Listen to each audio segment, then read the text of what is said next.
So I wanted to welcome everybody. We are thrilled to have really people who are just sort of innovators and leaders in the way you get funding for news outlets. And this came up partly out of a question that Martha asked, and I might put you on the spot, Martha, as well as we kick off, about how do you get grants for your newsrooms? And I thought maybe before we introduce the speakers, if some of the different newsrooms can introduce where you are at with getting grants and some of the challenges and questions you have. So since this was your idea, Martha, I'm going to put you on first. Okay, I'm remedial, just so you know. So anything would be great. I did get some grants last year through Google and Facebook. I'd never before gotten grants before, but they were small. I didn't get the bigger grants that I had sought. I don't think I'm a good grant writer, or they were looking for something else. So I want to know, as a for-profit, sometimes, right, organization, how do we qualify for grants? What's out there for us? And, I know that I'm sure we qualify, we have the right folks here and we have the right mission, but that's what I'm looking for. So thank you for sharing of your knowledge. I appreciate it and look forward to hearing what you have to say. Hey, Danielle, will you have each, I think it'd be great if you guys would say like 2 words about, a couple sentences about your news organization, right? I kind of read up on everybody first, but it would be great to hear a little bit more, like, where are you, what, and all that. Okay, we're in the city of San Fernando. We circulate in the San Fernando Valley. The San Fernando Valley Sun is a weekly bilingual newspaper that has been circulating since 1904. Right. And my husband and I purchased the paper over 20 years ago. And we have a digital presence in social media as well. Great. Thank you, Martha. I'm going to just go down my list here, and I have Rosanna next. Rosanna, if you can introduce yourself, where you're located, news outlet, and also any experience you've had with grants or challenges or questions. Yes. Well, my name is Rosanna Drummond. I'm the publisher for Alianza Metropolitan News and La Movida magazine. Alianza Metropolitan News is a print and online newspaper which is distributed in Silicon Valley and the Great Bay Area. And then so Alianza is since 1986, but I bought it 14 years ago. And then and for my experience, Alianza is a bilingual newspaper, English and Spanish, 70% in Spanish, 30% in English, and then it's a 100% community newspaper and local news. We really reinforce local news. And my experience, what I have wonderful experience for the grants.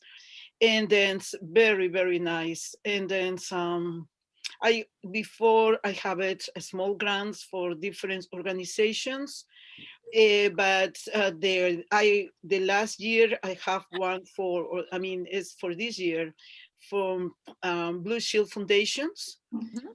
Yeah, they found me. I'm really excited for that. We are too, Rosanna. Excited that worked. Really excited that we were able to help you get there too. Oh my gosh, yes. Oh my gosh, it's wonderful. I mean, I'm very passionate for this big project. We're doing, with 4 partners newspapers and the 2 radios, because what I put it in my experience is we have to open to the another medias. And I didn't put only my newspaper. I want to see only my newspaper. I want to put different regions, like it's San Diego, LA, Silicon Valley, Alianza, Central Valley, and and also the radios cover 85 cities. And then so we put together and was really nice. And I have the grants. Very excited to do that. I'm doing radio. I have experience doing radio. I'm a journalist, a career. I have my degree in journalism, and then I have the radio, and now we have this big project, and then we really thank you. and it's I mean, amazing, amazing. Thank you so much, Jules. And then now everybody is saying, Rosanna, do you have experience before? I mean, you was a victim for domestic violence. Say, no, I'm not, but I mean, I'm very, very, very excited to do it. It's a great project, and then it's involved. I mean, it's many medias too. That's great, Rosanna. I'm looking for, and maybe Marcia, you can tell us a little bit more about that later, as well as how that worked. Fanny, you're next, and you are out of your car. So if you can tell us a little bit about your work with El Latino. So good afternoon. So I'm the publisher of the president, the publisher of Latina and Associates, which the company has a Latino newspaper, which is 33 years old. This past Cinco de Mayo, we celebrated at 33. I actually founded it at a young age. So I have gone through all the struggles and all the experiences that you could go through in publishing. We also do, it's a weekly, and it covers the whole San Diego County. And if you're not familiar with San Diego County, it's from the border up to Oceanside, just a little bit before Camp Pendleton, and then inland. We also have 3 years ago, we launched Celebrando Latinas magazine. And Celebrando Latinas magazine is a bi-monthly magazine. It's a glossy bilingual magazine that it targets the Latinas in the region. We also have Celebrando Latinas conference, which is, happy to announce that we're going to have it in person this year, coming up in September 25th. So I'm working on that. So that has become the largest Latina conference in Spanish nationwide. So we also have the presence, the presence, digital, and the social media. My experience with grants has been very little.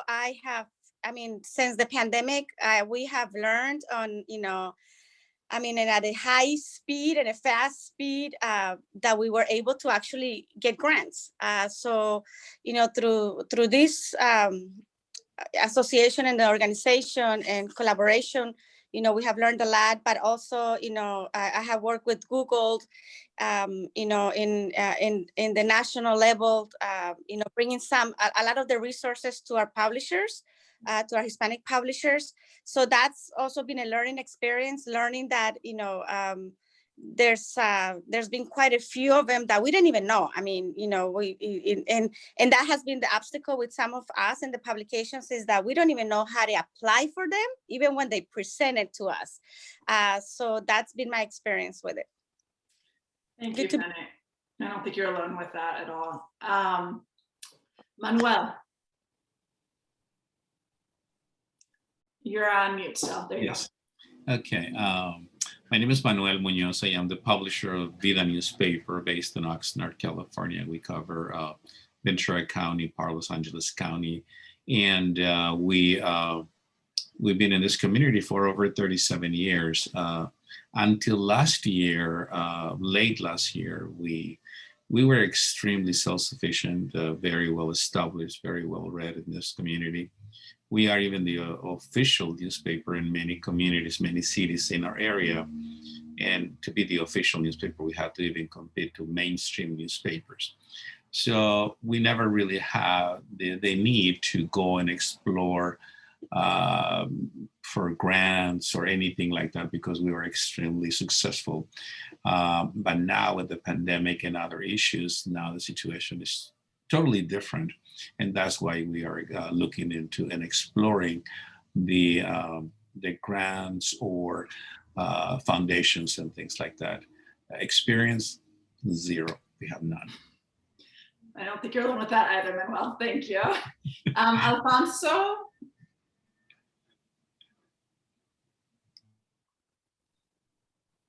Sorry, I had my mic turned off. My name is Alfonso Sierra. I work for El Popular newspaper in Bakersfield, California. We are the only Spanish-speaking newspaper in Kern County. So, we're actually north of Los Angeles. And we've been the service for the community for the last 37, close to 38 years now. We are extremely local newspaper. And we haven't had any experience with grant writing I know that we got a Google grant, and we're always looking for things to help us out. Fantastic. Thank you, Alfonso. I think that is everybody. If there's anyone whose news outlet was not introduced that wants to speak up, please let me know. And then I'm going to turn it over to you first, Paulette. And I think everyone knows your work to an extent, but maybe you can share a little bit about Black Voice News journey and how you've developed it through grants and maybe in conjunction with Bergis. Yeah, and I have a couple of slides. I can do screen share, right? Just Yeah, let me make sure. It shouldn't be a problem, but I think I'll it's make sure. enabled. Okay, it's enabled. Okay, great. Let me close it first. So thanks, Daniela. Yes, as Daniela said, I'm Paulette, Brown-Hinds publisher of the Black Voice News, which is next year we'll celebrate our 50th anniversary here in Riverside, California, part of the Inland Empire is where we're based, but we cover both Riverside and San Bernardino counties. I'm second generation publisher. So my parents, I think 2012, I think is when my mother was elected to the state assembly and stepped down as publisher, and I took over, but I've worked with the business since I was in middle school. So I've done all the jobs. Knew early on that we really needed to think about diversifying our revenue. The way our business, at least since I've been involved, we were able to survive as we saw the shrinking of print advertising was because we diversified with other businesses. So we had something we did with a nonprofit we own, that we control, and then also we have a consulting firm. So hadn't thought about diversifying within the newspaper itself and the news operation until just very recent. And really knew we needed to go from the 100% shrinking pie of our print advertising to really diversified revenue within the paper, and came up with a kind of model for us as a small operation, for profit still, even though we do have a nonprofit foundation. But we focused on diversifying through grants. So we still have our print ads. We have a quarter, we're trying to do about a quarter in grants. Donors is another revenue stream that we're starting to, we started last year, starting to focus on some donor support and then sponsorship. So we kind of we look at it as quarters. What I'll do is I'll just kind of go through some slides. I'm joined here with Bergis Jules, who works on our strategic partnerships, helps us with some of our concepts, and has been our grant writer on our team. And so I'll turn it over to him as soon as I kind of go through these quick slides. Let's see how share screen first, Paulette.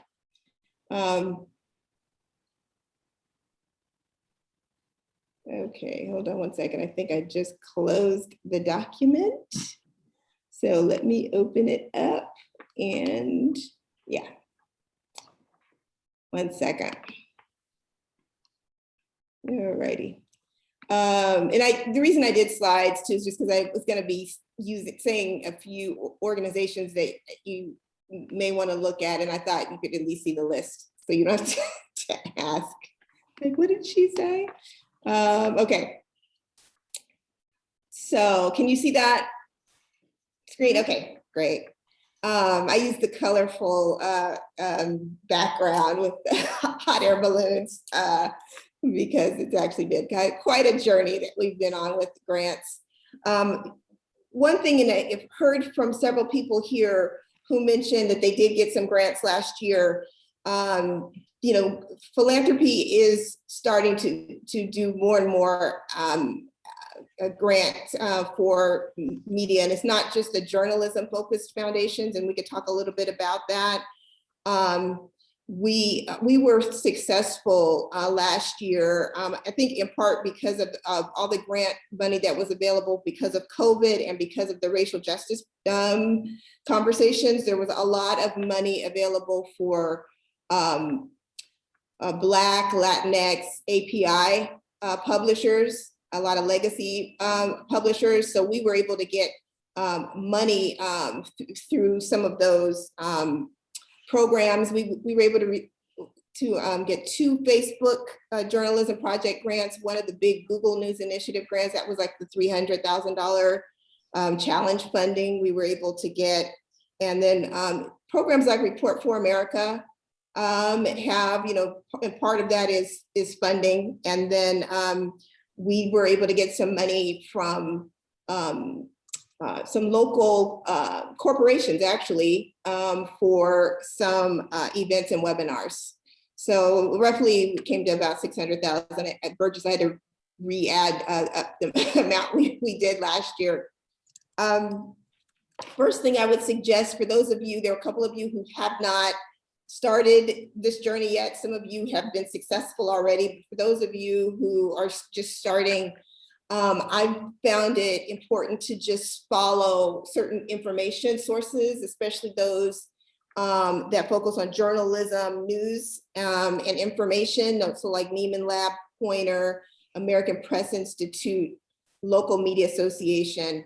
You could follow these organizations. They have newsletters like Neiman and Pointer and American Press Institute every day, I think, have a newsletter that comes out.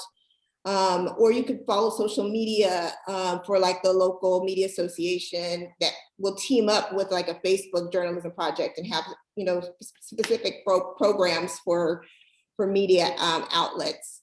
But if you look at their social media, like Twitter, I find a lot of opportunities that we can track through those sources.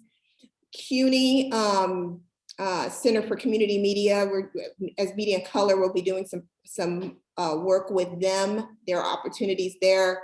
Google News Initiative, as people have mentioned, is a big funder now in this space. Media impact funders is really more on like reporting on who's funding media. It's a good place to go. And Linvest Institute, they do some funding, but they also have a lot of good news and information on who's funding journalism. So those are just, if you want to track those, like I said, a lot of them are just newsletters that come to my inbox, and I just make sure I see what's coming up, what deadlines are coming up and what programs are coming up. So that's one option. Daniela, I know there's some things in the chat I can't see, so if there's anything I need to respond to before I finish, just let me know. Okay. I just wanted to quote that there's this, kind of growing recognition that local journalism is important. So it's not just journalism, traditional journalism funders who are funding this space. This Media in Color cohort that you're a part of, the work that we're doing with Media in Color was really funded by a lot of California foundations that just understand the importance of quality news and information in communities, and especially want to help strengthen the communities of color, because California is such a diverse state. And so there's growing funding that you'll see, and I think it should be at least a revenue stream that you consider as you're thinking of the future of your organization. I did want to add these specific funders to pay attention to. Facebook Journalism Project and Knight Foundation is one of those kind of traditional media funders. Local Media Association is doing a lot of collaboration in this space for small and ethnic media outlets. Borealis is doing some racial equity funding in journalism, and Google News initiatives and other.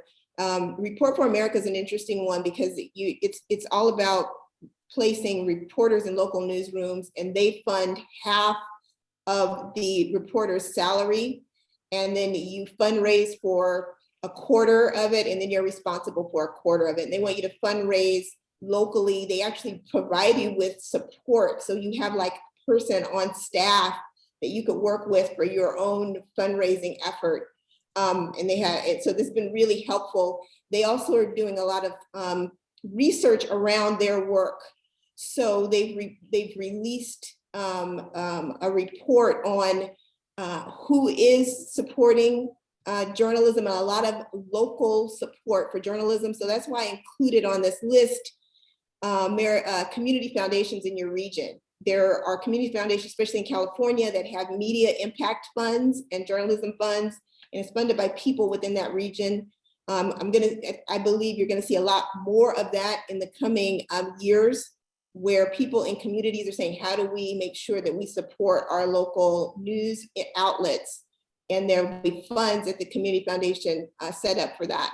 So pay attention to what's happening in your region. I would also add to this, in terms of opportunities, what we heard about some of the foundations on this call, like Blue Shield grants, local corporations. We were able to get gas company funding, Wells Fargo, so banks, health plans like Dignity, Molina, Kaiser, they'll be locally, you can get funding from their community, the community side of their operation, and not so much marketing even, but these are folks who have community outreach dollars. Paulette, can I just jump in for 1 second? One of the things that came up was, I think maybe Fanny brought this up as being a small business and not a nonprofit. Mm-hmm. And with all of the foundation support that you just mentioned, as well as companies, how do you do that as a business versus as a nonprofit? Has it been a problem? Yeah, that's the thing. We're a for-profit entity, and there is money now for journalism, knowing that these are not nonprofit operations. They're not just funding nonprofit or news operations. They are funding for-profit. There's some of them, like a Wells Fargo, for instance, they fund small business. Like that's one of their core funding on the philanthropic side, is supporting small business. And we are, many of us, small businesses. So you'll see even more foundation. I'm on a big foundation board, the Irvine Foundation, James Irvine Foundation, which is one of the funders of this work too. We're in the boardroom talking about how do we help build the small business sector. And part of it is funding intermediaries, but then there's also funding small business. And sometimes it may be coming through an intermediary, which is like a community foundation, or a CDCI in terms of when you look at funding for businesses. But there'll be money that will flow. Sometimes it'll flow directly from those sources. Sometimes it will be the intermediary, but there'll be money for for-profit news outlets, especially small business. So also look at opportunities for small businesses when you're looking for this kind of funding. Our experience has been that for us, we kind of view it as catalytic money or money that we leverage for longer term use. Like that's the thing about like foundation money, and I know that Marcia could speak to that, where some of it, may dry up soon. Like, they're just going to give it for one time, or they're going to do it for a short period, a few years. So it's not money that you want to count on as a constant revenue stream. So for us, we've used it more as kind of catalytic investments to build our operation, more as we think about sustainability. So if we have a big idea, for instance, the money we received from Google was for a data hub that we had been thinking about for several years and wanted to build, and took advantage of the timing and were able to get the funding to build it. And part of in building it, we're building in the strategy for sustainability. Like, so how do we build revenue from the hub? Because the one-time money was just to get like on a proof of concept.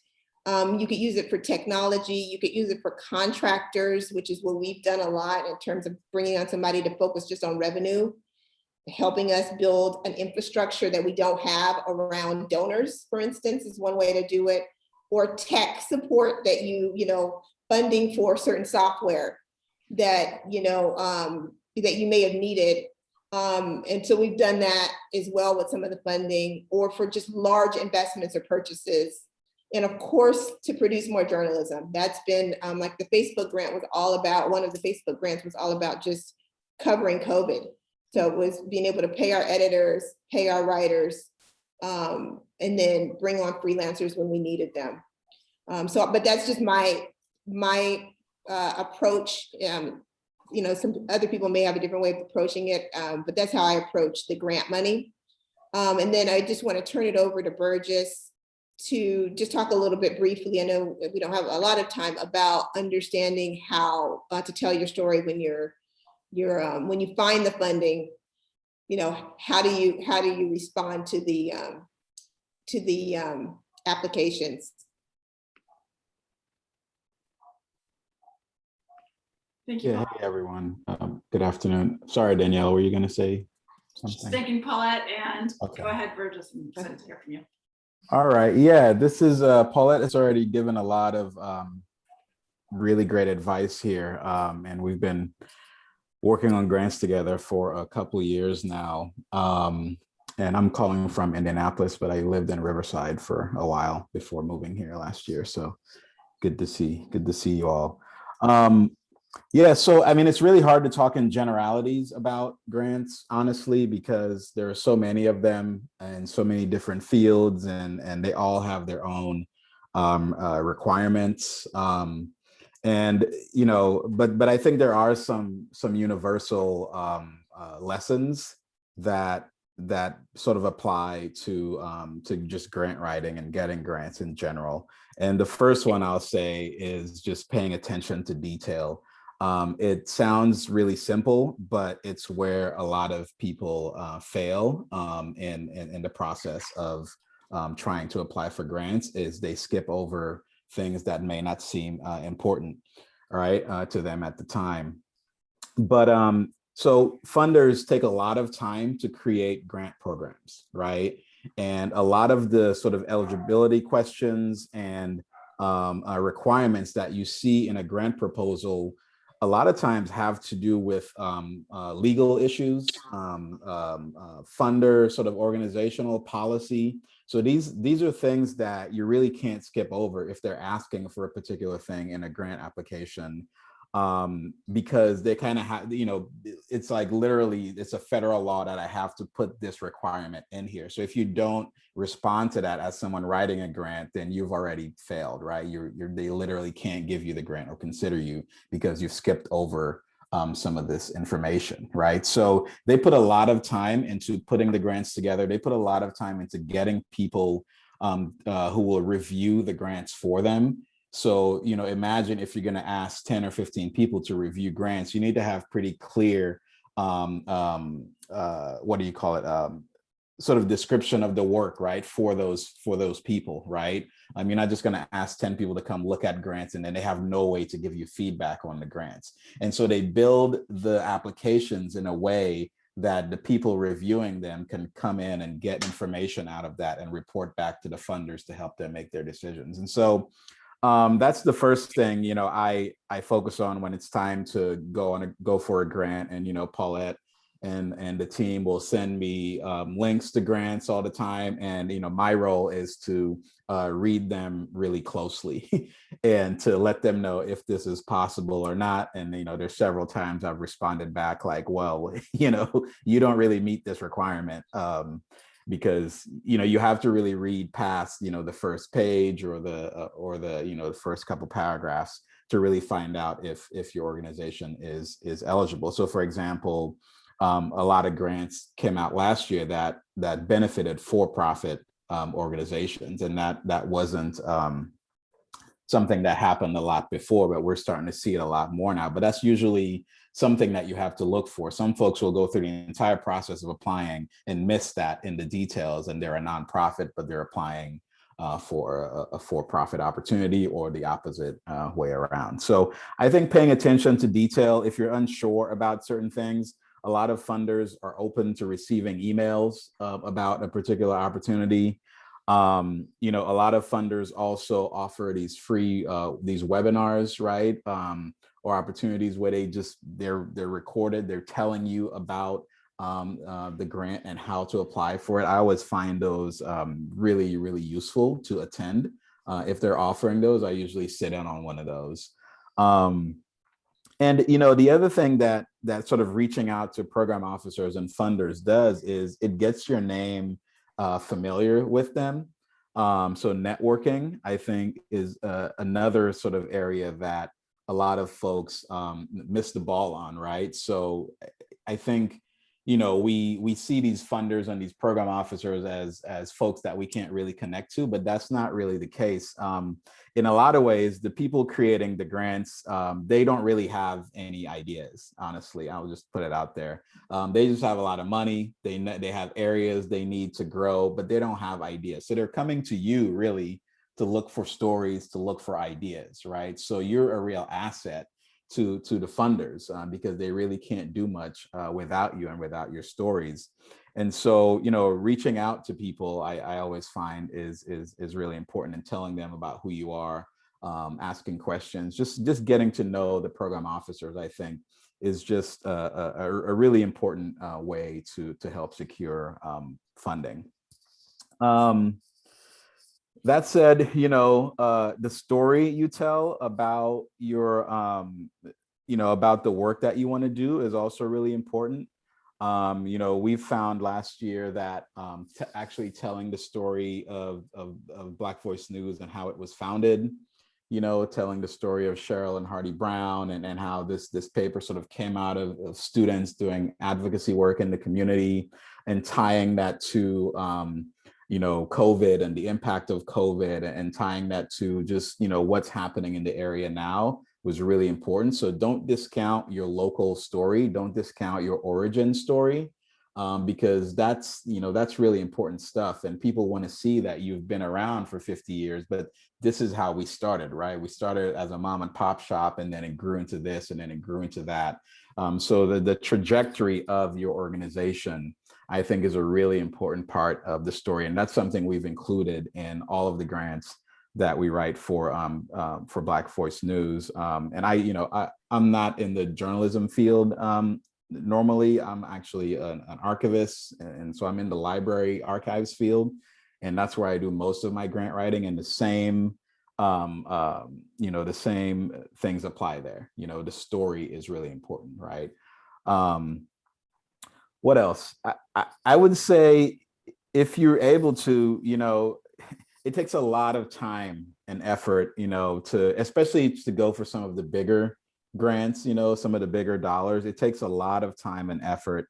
And I would say, if there's any way you could find someone to help you, even if, you know, you have a little bit of cash laying around to just, you know, bring in a consultant to help you just bring the idea together, I think it's worth putting in that, you know, spending that resource to get someone to give you some support.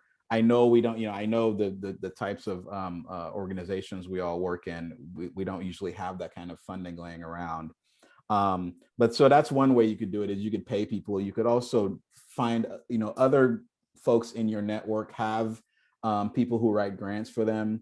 Maybe there's a way to connect. I just think it's really important to be able to, because you don't have the time to do this on your own, you know, to really do it consistently on your own, right? And to bring in, you know, $600 or $1 million a year through grants, it takes a lot of work and a lot of time away from the normal thing that you do. So if there's any way you can find some extra support, and even in the grants that fail, you learn a lot, right? So even if you go for a big grant and you don't get it, but if you went through each step of the process, I'm getting an echo now. Am I echoing to you all? I think it went away. I think. Okay, sorry. So yeah, I think anything you could do to get some support to help you write these grants is gonna be key. You know, the other thing to think about is grants you can get those in several different ways, right? So, you know, I just submitted a grant on Monday for a project that I've been working on for the last 5 years, but that was an invited grant, right? So the funder knows me, we've been working together for a while, and they said, hey, we have some money for you, send us a proposal, right? So those are things that can happen, and that happen a lot after you've sort of built up a relationship with funders. So that's why you can't discount sort of getting to know funders, getting to know program officers, figuring out where they hang out, whether that's at conferences or, maybe they're doing an online thing once a month. Figure out where they are and try to be in those spaces if that's if grants are a revenue stream that you're interested in, right? Obviously there's just cold applications, right? You see an announcement, you put in an application for that. And there's also advocacy, right? So people might know the good work that you do, and they might be your advocate, and they might talk to a program officer on your behalf. And so all of these different ways are ways that people come into contact with grant funding. And beside that, you should also, if that's an interest of you, you should also be out there looking for the grants as well, because not a lot of places will be on social media, especially some of the smaller funders. They might really be like more regional, or they might just be hard to find online. It's worth it to just search for funding as well. Last year with the pandemic in 2020, a lot of opportunities came out, right? And they were coming out. It seems like once a month a new grant was being announced, but we were ready to apply for those. Like, we knew that would start happening, and we were ready to apply once applications hit. And so that's another thing. You really have to add it into your strategy. It can't just be a sort of side situation. You really have to be thinking, we're going to make grants part of our revenue stream, and we need to be prepared when announcements come up, right? Yeah, I think those are some of the most important ones. And just knowing the funders in your field. And Paulette, you mentioned some great ones there for journalism. So each of those places that Paulette mentioned has a website. They all have social media. You could do something as simple as just start following them on Twitter or on Facebook, right? So you can start seeing what kind of opportunities they're putting out there. Browse their, make it a point to browse their websites, once or twice a month, to see the new things that are coming up, right? What you also learn by going on the websites of these funders is you start understanding what their priority areas are, right? So what are they interested in funding? And you can only know that if you just read what they're writing, right? And so that way you could start tailoring, whether it's your reporting or your grant writing. You could start to understand how to prepare an application for this particular funder, because they're all going to have their particular things that they want to fund. Yeah, I think I'll stop there, and maybe we can get into some questions if there are questions, but I think those are some of the basics as far as how I approach the situation. Thank you, Bergis. I feel like between you and Paulette, you gave us a really good broad overview. It's also interesting to me for those of us who were on this conversation last month, which was focused on advertising, but it was very similar in terms of the connecting to the network, figuring out how to tell your story, and being ready to make the sale. Marcia, you have worked in many years, both in for-profit and nonprofit news outlets, and on multiple scales as well in terms of size. I'm curious, I know Paulette and Bergis covered a lot of ground, but what else you feel like there's important for people to know? Sure. And, this is also giving me and all of us, I'm sure, a lot of ideas here for what we could do to help you sort of together too. So I want to talk about that maybe, afterwards, Daniela too, and Paulette. Yeah, so I'm going to just talk for a couple of minutes, try not to cover the things that that have already been covered so well today. But one thing I do want to just say, I do think that there could be some work we could do to, provide, maybe there's a way to get funded a grant writer who can help all of you together, right? That seems really important to me. A calendar that's got, all the deadlines and the various grants. I mean, there's like 10 lists like that would be really easy to share with everyone. Making key introductions to, we know, I mean, several of us on this call know everyone who's funding journalism in our state. So it's crazy for anybody on this call to have to go run around, try and figure out who they are. We also, many of us, also have influence with these funders and can put a little extra pressure on. And certainly, because I'm representing CalMatters here too, we're working with all of you because we believe in you and because we believe in the need and our role in helping support the local media ecosystem in our state and making it more sustainable, which is every one of you is very important in that goal. So I think there's, some stuff we can do there. There's also the two big organizations, NorCal Grant Makers and SoCal Grant Makers, all include several foundations that are already supporting in this space, right? And so that's another place we can kind of bring you all into better and make some introductions there. Also kind of seems like maybe a little basic grant writing workshop would be valuable for you too. And there's also, like we were just talking about telling the story, the most important thing you can do is have the introductory letter and the one pager on you available. And I think even though we're all storytellers, we're not always that great about telling our own story. So, we could put those together, work with you, very quick sort of workshop and have everybody put them together and like do an edit and it would be ready to go. Because you really need that to go first. And then, the other thing I just want to tell everybody, I know it seems daunting to do this. I can hear it and I can see it on some of your faces. And I know having done it, this is what I do 24 hours a day. So it is, but I want to say something to you that I hope will make you feel more hopeful. And I do want, which is, this is your time. Like if ever in our country, there was a time when there was a recognition of the need for organizations like yours who are serving important communities.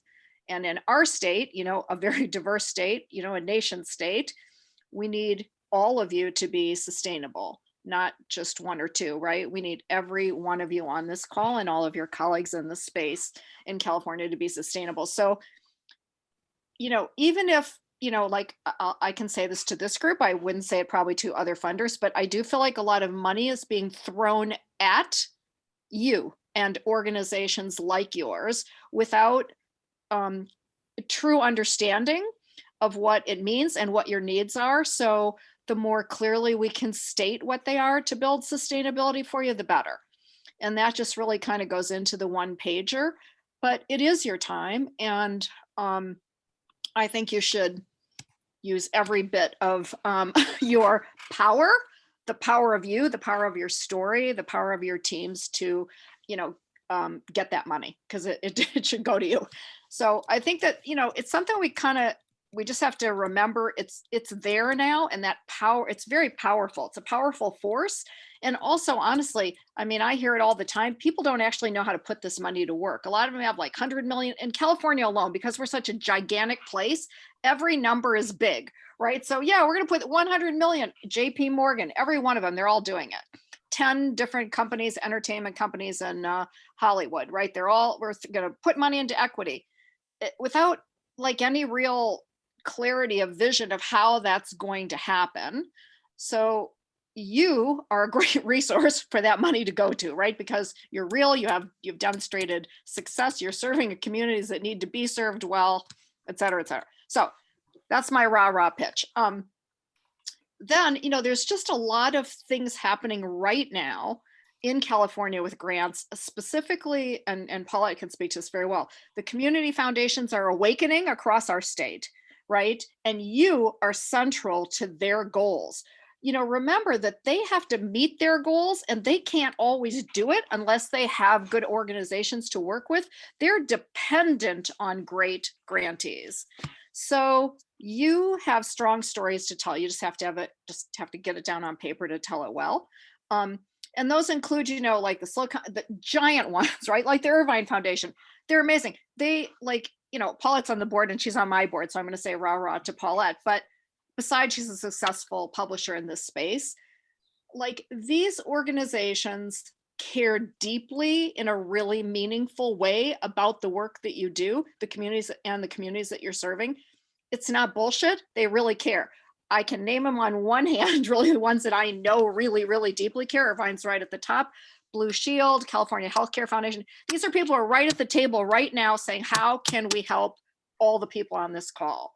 They want to. They don't always know exactly how to get there. And, like CalMatters, it's, yes, we're an $8 million organization, but we're kind of small in the scheme of things too. But they know that we are equally committed to working with all of you to make you more sustainable, to help you be more sustainable. So there's way to partner in that space, right? And for us to make some more introductions to help you get to them, because they want to do this. I mean, every week I introduce a Black-owned, a Latinx-owned, and or an Asian-owned or whatever community people like you, all the people on this call who are serving their communities who don't know this person or that person, right? And that's the beginning. And I only introduce them to people that I know actually are committed, because I know the people that are still kind of just in the dark space of figuring it out, and I'd rather wait till they're a little closer. So there's work to be done there. And then some of these giant ones, some of you, like the Borealis Media Fund, you know, a giant fund, really kind of new to the journalism space, trying to figure it out, don't really even have enough really good people to give the money to, I mean, honestly.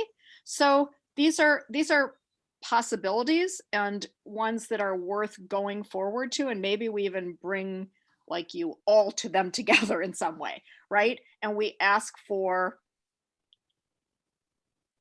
a fundraiser, right? Who's got a lot of experience, who can go do this, and some other stuff that you guys need. Like, there's things to do. Also, organizations like Report for America, they are really dedicated to creating a pathway to you to better serve these communities. So every one of you should be applying for that. And, you know, Paulette's already, you know, she's already in that space.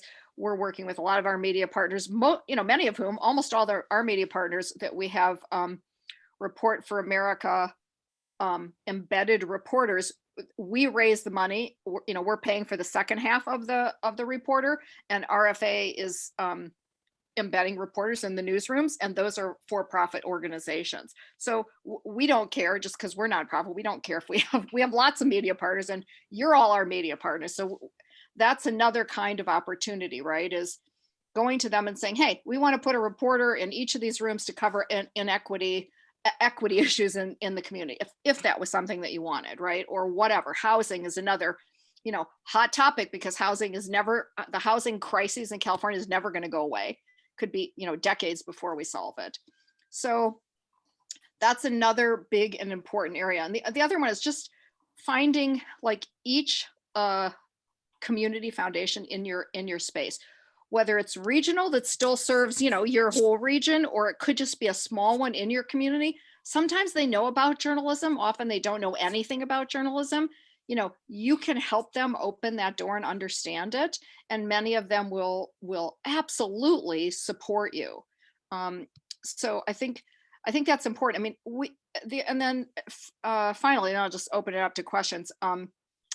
You know, I had this whole thing about building your pipeline and all that, but as I'm listening, I'm also thinking about each one of you is unique, and we really need to we need like a kind of mini session with each one of you to develop a pipeline strategy, because you don't need 100 grants. You could start with 5, right? And that's not even really hard to get to. We just have to sit down and talk and kind of put a little plan together, and then make the introductions. And, you know, I also think we might really want to take a whole group of you, like everyone on this call, to a couple of these organizations, say, hey, they're already working together to figure things out. Like, why don't you give them money for business support, for journalism support, for et cetera, right? You could all use that. And, you know, we can also do a little bit more. Yeah, a grant writer would be fantastic.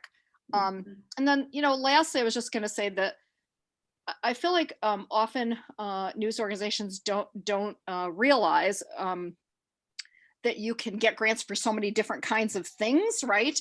So like when we say equity, it's a great, you know, word that kind of covers a million things. But right now, inequity and lack of justice, right, runs across every single beat. This is the time, right, across our country. Recognition, coverage of all those topics can fit into the whole equity space. So there's things like that, but there's also very specific things like domestic violence. Alianza is a very good example. We were talking to Blue Shield. We said, you know, we don't really have any expertise in that. And then we said, you know, but Alianza does. And then they said, great, put us together. And now they have a grant, right? And an issue that's really important in your community might not be so important in community X, right? So you want to really be thinking about that so that when we're looking at the grants that are out there, you can key in right away on what, on a specific topic that's really relevant right now. And, the funders do swing, right? It's equity. I mean, equity probably is going to stay with us, and justice for a long time, rightly so, in America today. But, some of the other things do kind of come and go, like just lately, just in the last 2 weeks, people have been talking to me a lot about foster youth. And I'm like, okay, well, we don't have a foster youth beat, right? But we've written about foster youth, but I don't know. I have to think about it and talk to our editorial team a little more. But it's not that you have a specific foster youth, huge segment in your community, but you might want to write a project about that, a small series, or even a single story with some data that's local, right? And there's money specifically for that, because a healthcare foundation or another foundation might have a really keen interest in that. And it's not that you only do that if it's mission centric and it fits your mission, right? But often it does. So that's great. You can go to them and get that kind of funding for specific projects. And there's so many news organizations out there that have got this kind of grant funding. And that's why you need a grant writer, because you're not going to know all this on your own. I mean, I can barely keep track of it, and I have a Salesforce pipeline with hundreds of things in there, thousands of things at this point. So anyway, I think we should just do some more thinking about how to work more closely together to get each one of you kind of started, and then maybe also think about some collective work that we could do together. So I'll stop there in case anybody's got questions. I was going to just say, in the chat, I saw where Alfonso mentioned the Kern Community Foundation. One of the things I've been doing is working with the League of California Community Foundations and Right. CalPress Foundation. I'm on that board also. And we're developing a list of all of the journalism and media funds and programs at the community foundations in California. So that will be ready. My thinking right now is by the fall, we'll have that and available for this group. The other thing we're looking at doing with that list is helping community foundations that don't have journalism or media funds who want to, and all of them, like 30 community foundations that are part of the league in California, all of them are very interested in how they can do that in their region. They're interested in some of the media tables that have developed. I see Armando Carmona on the call, who runs the Inland Empire media table. Like, they're interested in funding the support for the whole ecosystem in their region. So there's some opportunity there as well with community foundations. Yeah. If I can make a suggestion, if you guys don't mind, what we do every year with Kern Community Foundation is that we produce a series of feature the nonprofit. Every year, Give Big Kern is basically the Kern produces.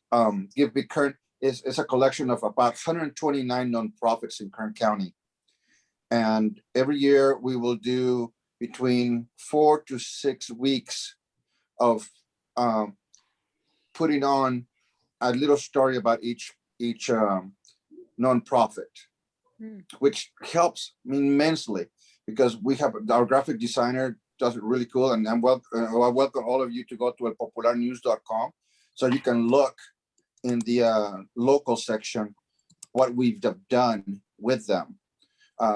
Pictures, and then they have them write their own article, and we put it on the page just for them for those weeks. And believe me, it's so wonderful when the community foundation all of a sudden says, thank you to El Popular to put in this spread of pictures and articles written by our nonprofits. Do they pay you for it? I'm sorry? Do they pay you for it? No, it's just it's kind of like a trade Service. A trade. It's like a trade. Of course, they don't give us anything in return, pretty much, but it's like let's say it's a PSA. Mm-hmm. Yeah. Okay, but it's a full page spread that it basically shows what the nonprofit is like, what they do. This year we had a nonprofit that their goal was to raise $100,000. They raised 147,000. You know, so in total, they raised like almost $900,000 in total for the whole 129 organizations. So I think that's one thing that can help out with the community foundations. Yeah. By doing a spread, if they have an event like that. And then I'm going to talk to Louis, which is the gentleman that works at Current Foundation, to see if they can help us out with something. Yeah, they can. There's many of them are developing funds, and the funds, sometimes it will go to support journalism. So they're actually paying for like a certain type of reporting, like Marcia was talking about, certain subjects. But there's also money now to just like support some of the outlets in the regions. So there should be a way for you to get some support to do that, where you're not doing it for free. Right. Yeah. So we're at 1:28, and I see that there are 3 hands up, which is fantastic. I want to respect anyone who does need to leave at 1:30. We understand that. And if the speakers are okay, if we go about 15 minutes over, does that work for you, Martha, Paulette, and Bergis? Yeah. Okay, Yeah. so let's, so Martha, I think I saw your hand up first. Thank you. Thank you very much for this presentation. I'm you know, looking forward to participating. I think to that end, I'd like to see, you know, just a plan with dates, etc. Because for me, this would be great yesterday, you know, so the sooner we can get to it, the better. And I'd love to calendar some dates and move forward and have an action plan, because there is so much to do. And sometimes it's just, you know, having the funding available to do it. You know, at one point, our community in the Northeast Valley was the epicenter for COVID in the whole country, okay?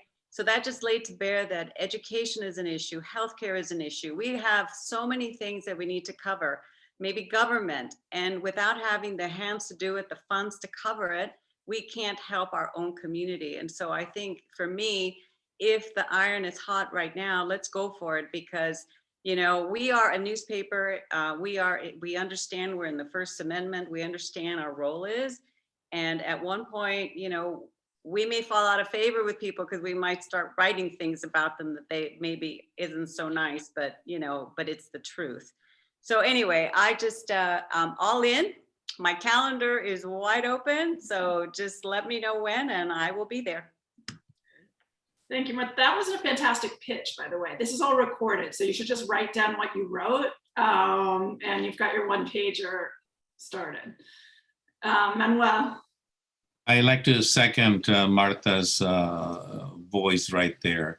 And I like to see also you know, waiting for the list that Paulette is working on. And Marcia, I know you have a lot of experience on it, and you already have some list of organizations that will be willing to help us in this. And if you can send us something now that we can work, at least for now, and then wait for whatever the future brings us, and in terms of the seminars or workshops that we're going to have along these lines. Sure. Fantastic. Thank you, Manuel. Armando? Yeah, thank you all. And I had a question. I'm new to the fundraising and grant development space, but I'm wondering about like I guess the parameters of types of funding you can get and for what purposes. Paulette mentioned the media roundtable, where we're really thinking about the ecosystem and of media in the IE in Riverside, San Bernardino. But then there's also like other projects that I'm like imagining. As you all were talking about, I was like, oh, maybe there's resources for stuff like that, like a local institute or training for young people, right, to come and learn journalism skills, right, or even for like studio materials, like a microphone, video, stuff like that. Like, is there opportunities for stuff like that as well, like infrastructure, I guess? Yeah, what I've seen, and I'll let I know Bergis has been looking at this, and Marcia, like what I've seen, for everything. I don't know if you heard my part of the presentation, Armando, but there's funding for business infrastructure development. There's like for the funding that we got for this program was really digital transformation. So for people to, if you want to move to NewsPack, we're, paying for that, paying for technical support. Arjuna's on this call. We're able to, as a small outlet, have expert technical support, one-on-one consulting, from Arjuna, and that's what our funding has paid for. But even as an outlet for us, personally, developing our data hub it was, like I said, an idea we've had for years on building this database and content sharing platform. And, we got the money for Google News Initiative. It wasn't considered, they didn't even want you to call it, they didn't want to call it grant. We can't refer to it as grant funding. So it's just support or funding or just funding from Google News Initiative for something that could really be a game changer for our business in terms of the type of revenue streams and revenue that we're able to bring in. And it was like a startup funding for this idea. So even for ideas, definitely for infrastructure, tech support, and then for journalism, just supporting journalism. So supporting the types of stories and subjects that we need to cover. As Marcia mentioned, beats that different types of beats, but coming out of COVID, all kinds of things on the impacts of COVID on community. People are interested in that. And then I'd add the ecosystem piece. There is an interest in how do we support a news ecosystem in a region? And I think the funding there may be journalism funding, but I think also corporate funding that does community funding, this money Marcia mentioned, that, and equity, people are making these commitments, but that's a place where you can go to and say, this is all about equity and justice within a community, and talk about the kind of information and news that people need and who's providing it. And then I would just also add, Marcia mentioned NorCal and SoCal grant makers. One of the things I think we should do as Media and Color, Arjuna's on this call, and Marcia and Daniela, is maybe pitch to both NorCal and SoCal grant makers, like a program where we feature our media and what we do. And that audience is California foundations, corporate foundations, and family foundations, which is an untapped, I believe, market when it comes to this kind of funding. And they're a part of the audience of those. And we can pitch to them to do a program, and they invite, their members. And I found that I've been like a moderator. They've asked me to moderate those other programs, and they have a good turnout. So I think it's a good opportunity for us to be in front of not just the normal kind of foundations, but some of the other, especially in California, there's so much money in these family foundations. And corporate foundations. Yeah, that's low hanging fruit, Paulette, for sure. We can totally, and I know they would do it, right? So yeah, we'll put that right on at the top of our list too. Great. Any other like questions or ideas? I mean, we'll, definitely talk with our team here, about like kind of how to do this most effectively, like just to get some really basic things going like quickly. I do think maybe like one call with each of you would be like something, like we just do a couple key things, plus, just give you some low hanging fruit, a list of 10 like you could look at right away, but we probably need like the one pagers and that kind of stuff ready enough to do it. And then also think about maybe 2 or 3 organizations that we could go to, maybe with a proposal for all of the MIC, right? Like some specific piece like grants, grant making and development support to get 10 grants out, and the rest of this year for each one of these organizations, get them out there and done. I love the idea of the shared grant writer. We had talked a bit about that. I think that's something that we could get, and that would exponentially support, absolutely amplify the whole thing. Or maybe also like a grant writer, I mean, similar in some ways to what Arjuna does, where it's both a coach and technical support, so that it's teaching, because one of the parts is learning how to write the grants yourselves, but Right. also having the support to do the initial Yeah. grants. Yeah, who can do that as well. And kind of put the first pipelines together, because I mean, there's like, we can write this description really fast, and I think we could probably find someone good who could help really do this. Yeah. And then really, I think we should look, like, for those of you, anyone on this call have an RFA reporter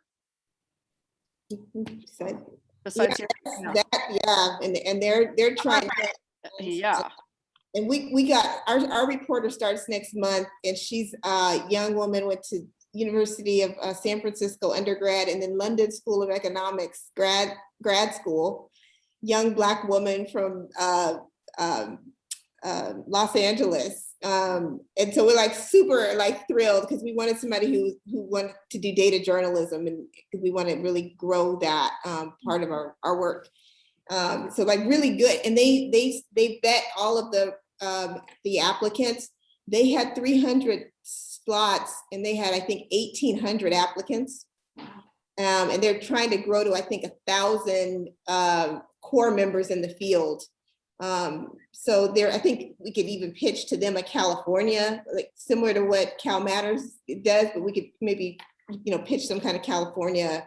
Yeah, I think it's a great idea. And I think they would go for that. And also, RFA is open. Like, we ended up doing this with Riverside.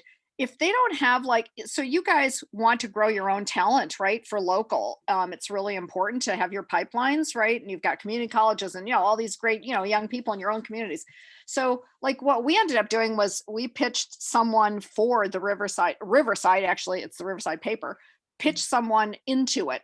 And they took her. I mean, they interviewed her first, like they had to say, they get the right to say yes or no, but we're not going to give them bad people, right? So that's another good way. And actually, I think we should think about with this next, like, whatever the first grant is, talent pipeline development in each of the communities where you serve, right? So it could include like a fellowship for, a business side and a, journalism kid, young person from your communities, in and from your communities, right? Like, that we don't need to just always be bringing people in from outside. I think it's really important in California to build the talent pipeline in our own backyards, right? Of our own kids.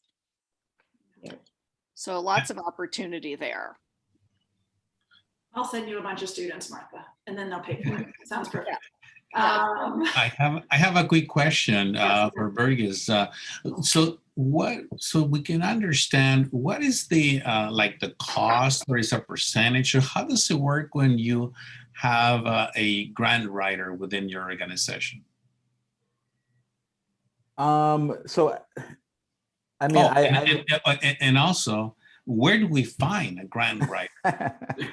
I don't, again, it's really hard to be general about it, because, somebody who writes grants for, let's say, like science, or, I mean, it's just so different. I guess I would consider myself to be more in the humanities field. So I write a lot of my own grants. I don't really do grants for other people. I mean, working with Paulette and her team, and we kind of come up with our own kind of fee structure. I don't really know if there's a sort of generalized way to do it, because usually people are writing grants like for an organization, like a university has a whole office of grant writers, right?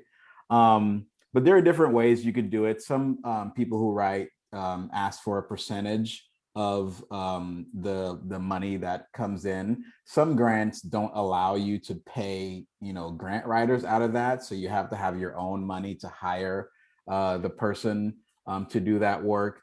Some folks have an hourly rate. So let's say it takes me 60 hours to write a grant, and that includes the research, the writing, the submission, all that. Then, I could come up with an hourly rate. So there's different ways that you could do it. But to give you like a number or a percentage wouldn't be accurate, because there's just so many different ways that you could do it. But if we were to get into, some kind of program or something, I'd be happy to like talk more about that and how, some ways you might be able to set something like that up. Yeah, Bergis and I had talked about this with when we started having some success with grants, and we started talking to other publishers, and they wanted to know, how. So we were thinking of that kind of the concept, Marcia, that you were talking about, kind of a shared, grant writer. I love Daniela's idea of like taking that, having that person as kind of a coach also, and kind of teaching. And we, it's interesting you use that example, Daniela. I'm chair of my community foundation board, which is why I know a lot about community foundations. But we hired a development consultant to work with our development office. And one of the type of people we were looking for, type of person we were looking for, is someone who is a good coach, who could help coach the team so that, they're creating the infrastructure for our development office and the strategy, but they're also training the team and the board as they go. So we wanted somebody who could do both. And I think you're right. That's the kind of person we want, because you could probably train someone on your staff to do grant writing too. If they just, or yeah, I think you can. You may not want just a grant writer on staff, but we have a revenue person. She's gonna work with Bergis and learn from Bergis. And she's also responsible for but we were talking today about tracking grants and her understanding, because a lot of it, as Bergis said, you're paying attention to the details, but there's like a lot of the same information. Like we found that when we started writing our grants, it was really asking for a lot of the same information. So once you have that templated language, you can do a lot of kind of cutting and pasting for grants too. Yeah, it's worth it to just have your story down and be ready to use that. Yeah, it won't take long. You'll feel like it's like a little bit rote, like you change 2 paragraphs in the intro letter and 4 sentences and you send it. I mean, they're really not that hard. And there's 10 organizations covering beat XYZ and 5 doing this, and you literally can send them pretty quick after that. So that's why if we get this core materials together for you, it's gonna really help. And I will also be happy to volunteer some time. I know Neil will be very supportive of me doing that to the organizations on this call. That would be fantastic. I really appreciate everyone coming together for this call. I feel like we have not only been able to share some tips, but also made some progress as a group coming together. And I'm really looking forward to seeing how we do the next steps. But the last thing I'll just add with grants is I do think there isn't, and I think you all explained this well, there's not a magic to it. It's your story and creating those relationships and connecting that story to people who want to support it. And so it's not necessarily like finding the person to hire. It's first, I think it really starts with the organization and getting that for starters. And I think we can work together on that as a next step. Yes. So I wanted to thank everyone. We'll see you next month. And it sounds like this is what we're going to be working on next month. So see you in the same place. Bye. Thank you. Gracias, Daniela. Gracias a ustedes.